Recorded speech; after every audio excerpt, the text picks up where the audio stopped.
अस्सलामुअलैकुम dear students, this is sir Aamir Rizwan.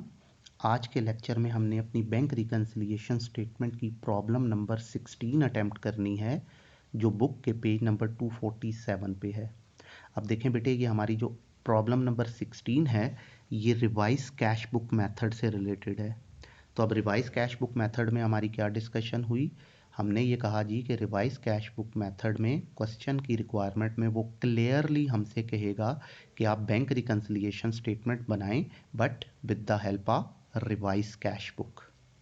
तो अब इस रिवाइज कैश बुक मेथड में हम दो स्टेटमेंट्स बनाते हैं। फिर पहले नंबर पे बनती है हमारी रिवाइज्ड कैश बुक और दूसरे नंबर पे फिर हम बनाते हैं अपनी बैंक रिकन्सिलिएशन स्टेटमेंट। तो दो स्टेटमेंट्स बनानी है हमने फिर, राइट। तो इसका मतलब ये हुआ कि हमारी डिफरेंस की ये जो 4 रीजंस हैं ये भी फिर दो हिस्सों में स्प्लिट हो जाएंगी। ठीक है, दो हिस्सों में ये डिवाइड हो जाएंगी।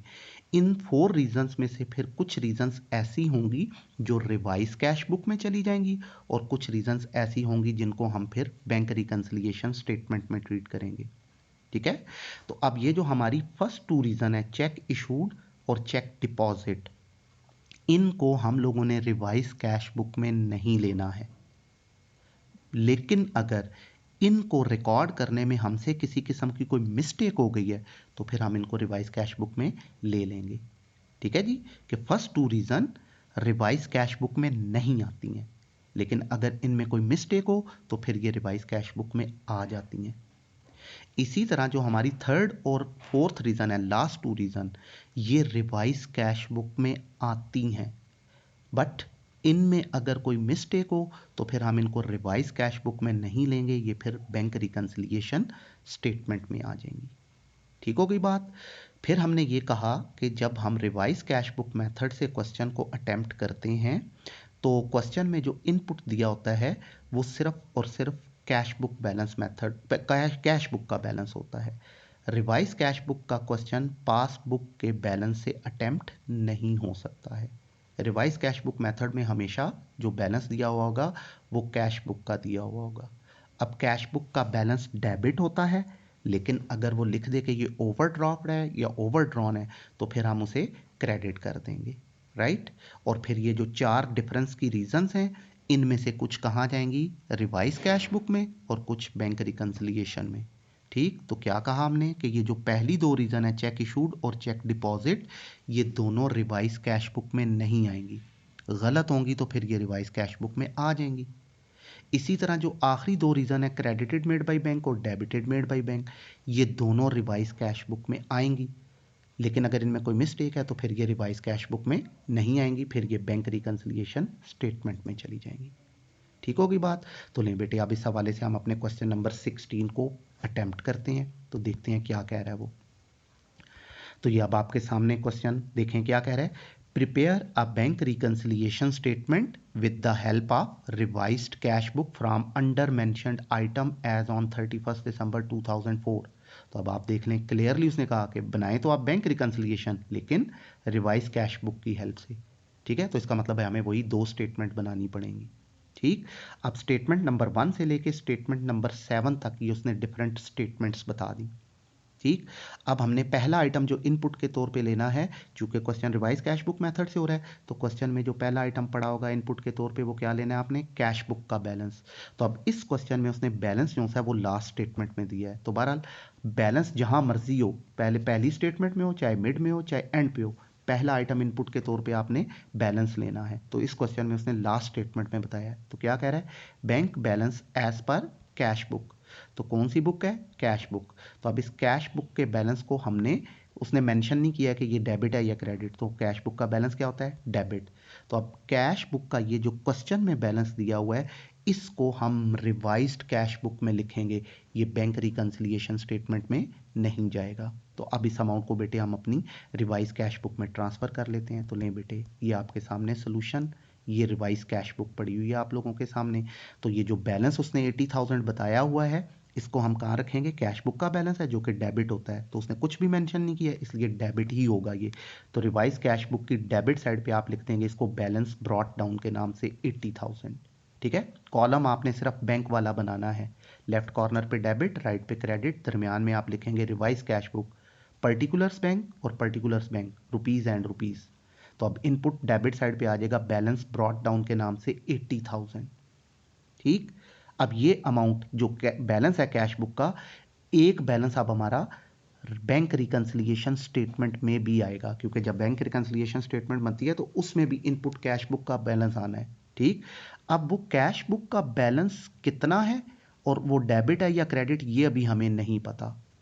ठीक है, अब ये आएगा कहाँ से ये बाद में देखते हैं। फिल वक्त एक कैश बुक का बैलेंस यहाँ आना है जिसका हमें पता नहीं है, लिख के छोड़ देंगे। तो लें बेटे, ये हमारी पहली स्टेटमेंट ट्रांसफर हो गई।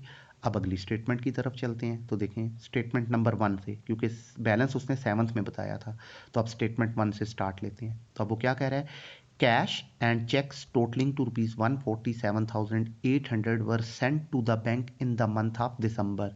तो क्या लिखा हुआ है, चेक सेंट। पहली बात अब हमने देखना ये है कि ये चेक सेंट आएंगे कहाँ पे। ठीक है, तो ये कहाँ आते हैं, ये हमारी सेकंड रीजन में आ रहे हैं। ये देखें, ये पढ़े हैं चेक सेंट। तो अब हम क्या करेंगे, इसको अनकलेक्टेड चेक के नाम से बैंक रिकंसिलिएशन स्टेटमेंट में क्रेडिट करेंगे।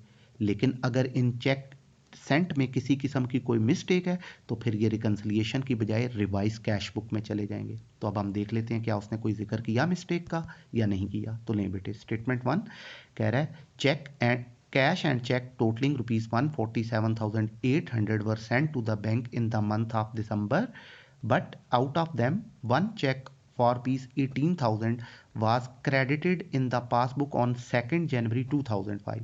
तो अब देखें उसने कहीं पे भी मिस्टेक का जिक्र नहीं किया है।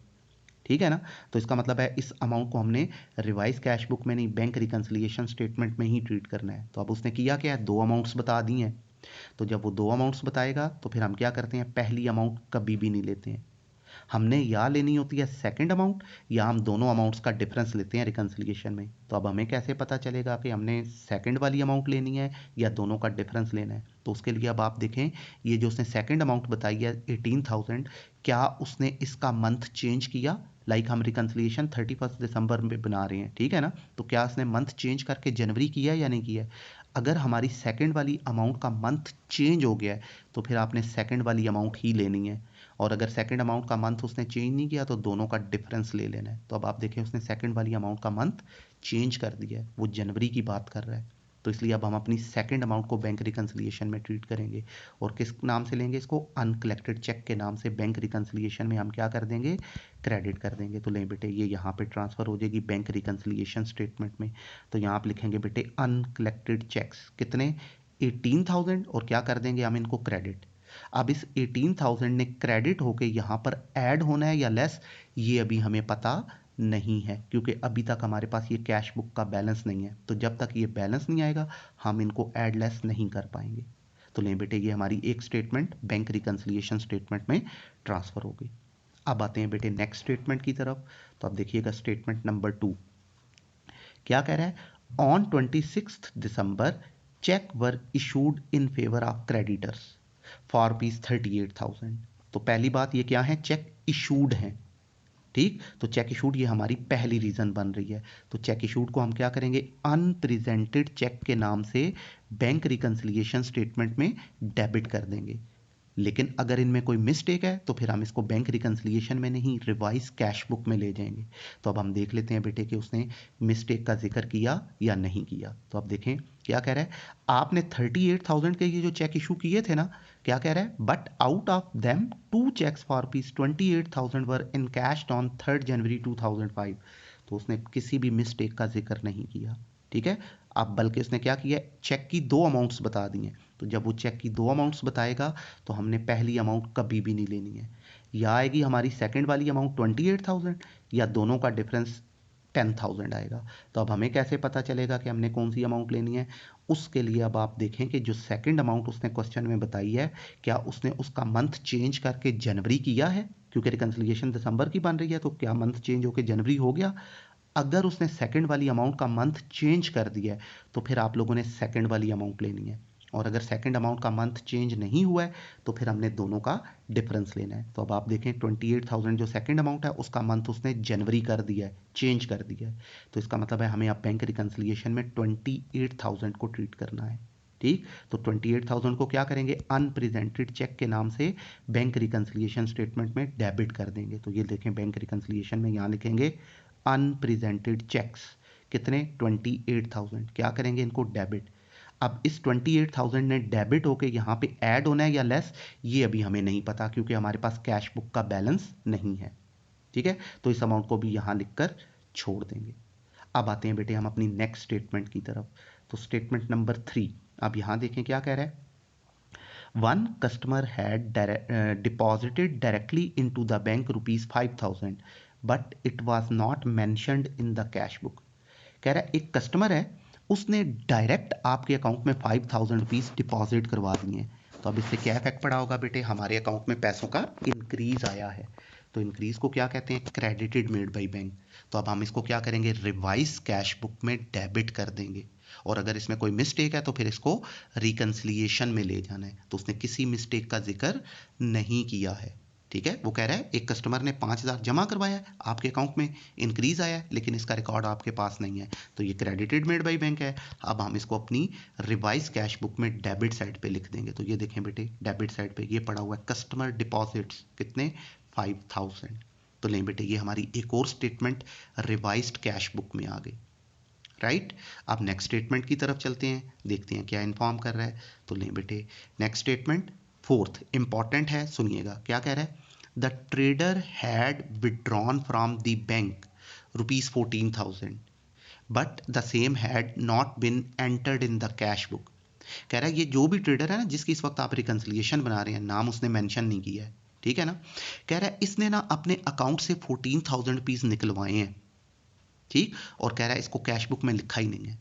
तो भाई जब आपने अपने अकाउंट से पैसे निकलवाए हैं तो आपको अपनी कैश बुक में लिखना भी चाहिए था कि ये अकाउंट से पैसे निकल गए हैं। वो कह रहा है उसने अपनी बुक में लिखा ही नहीं कि ये पैसे निकलवाए हैं। लेकिन जब बैंक स्टेटमेंट भेजेगा वो तो बताएगा कि आपके अकाउंट से ये पैसे पेमेंट हुई है, ठीक है ना। तो इसका मतलब है हमारे अकाउंट में डिक्रीज आया हुआ है। तो ये डेबिटेड मेड बाई बैंक है, हम इसको रिवाइज कैश बुक में क्रेडिट कर लेंगे। ठीक है, तो अब इसको हम अपनी रिवाइज कैश बुक में क्रेडिट साइड पे लिख देंगे। तो अब आप यहाँ देखें बेटे, ये पड़ा हुआ है रिवाइज कैश बुक में अमाउंट विड्रॉन कितनी, 14,000 क्रेडिट हो जाएगी। ठीक है, कि हमने अकाउंट से पैसे निकलवाए, तो जब निकलवाए तो पेमेंट साइड पे लिखना भी चाहिए था हमें कि हमारे अकाउंट से पैसे निकल गए हैं।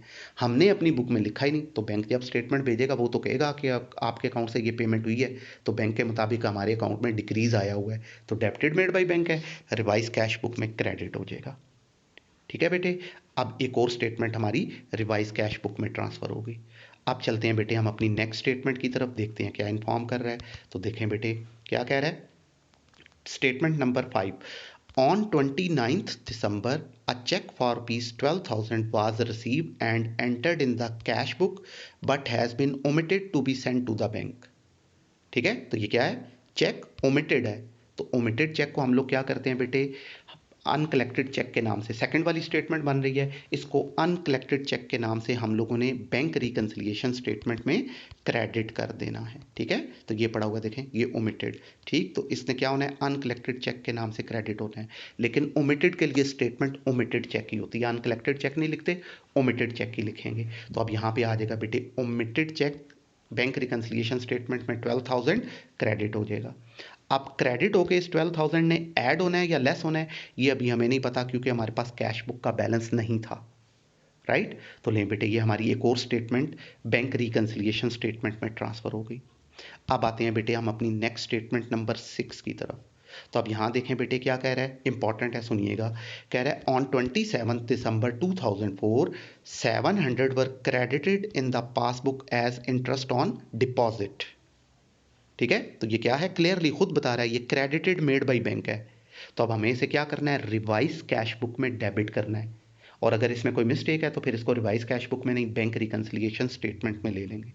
ठीक है, तो अब देखते हैं बेटे कि वो इन्फॉर्म कर रहा है या नहीं कर रहा है। तो देखें क्या कह रहा है, but the same had been recorded in the cash book on 31 December 2004।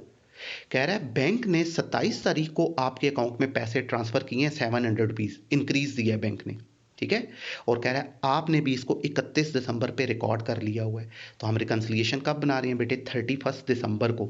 तो बैंक ने 27 को अपनी बुक में लिख दिया कि हमारे पैसे अकाउंट में पैसों का इंक्रीज आया है, और जिस डेट पे रिकन्सिलिएशन बन रही है उस डेट पे हमने भी अपनी बुक्स में लिख दिया है कि हमारे अकाउंट में ये पैसे चले गए हैं।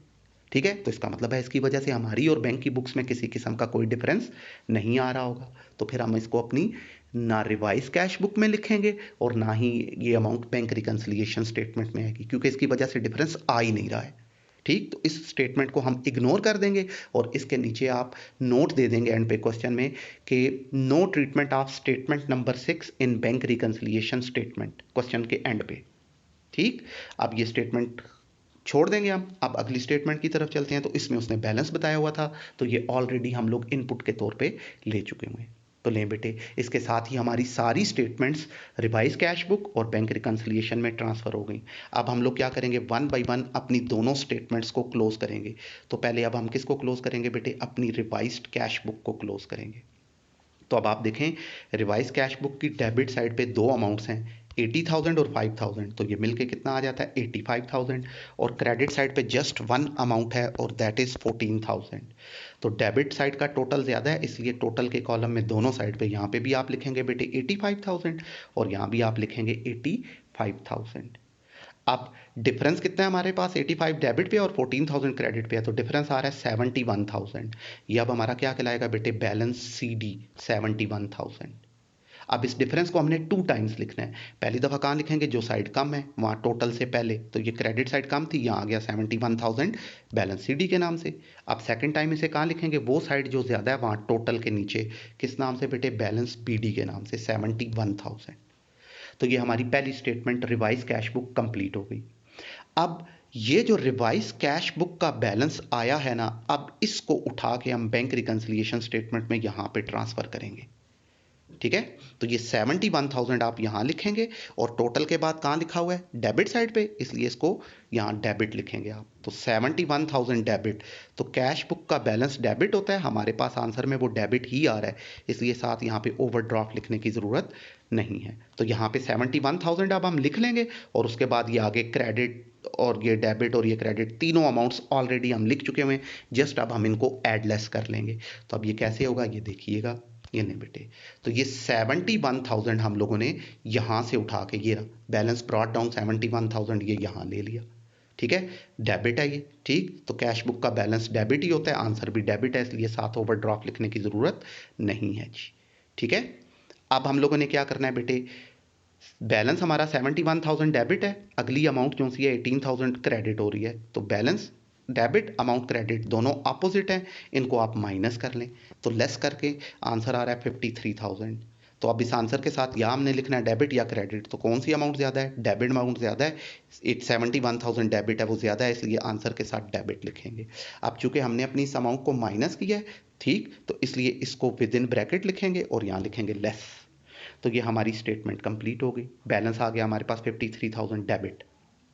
अब अगली स्टेटमेंट की तरफ चलते हैं। तो आप देखें 28,000 मजीद डेबिट हो रहा है। तो ठीक, तो बैलेंस हमारा 53,000 डेबिट, अमाउंट 28,000 डेबिट हो रही है, तो दोनों सेम है, इनको ऐड कर लेंगे। तो आंसर आ जाएगा बेटे 81,000 और आंसर के साथ लिखेंगे क्या? डेबिट, और यहाँ लिख देंगे ऐड। फिर उसके बाद बैलेंस हमारा 81,000 डेबिट है और बीच में से ये 12,000 क्रेडिट हो रहा है। तो बैलेंस डेबिट, अमाउंट क्रेडिट, दोनों अपोजिट हैं, माइनस कर लें, आंसर आ जाएगा 69,000। साथ क्या लिखेंगे? डेबिट वाली अमाउंट ज़्यादा है, इसलिए डेबिट। ठीक है। अब इसको लेस किया, इसलिए विद इन ब्रैकेट लिखेंगे और इधर लिख देंगे लेस।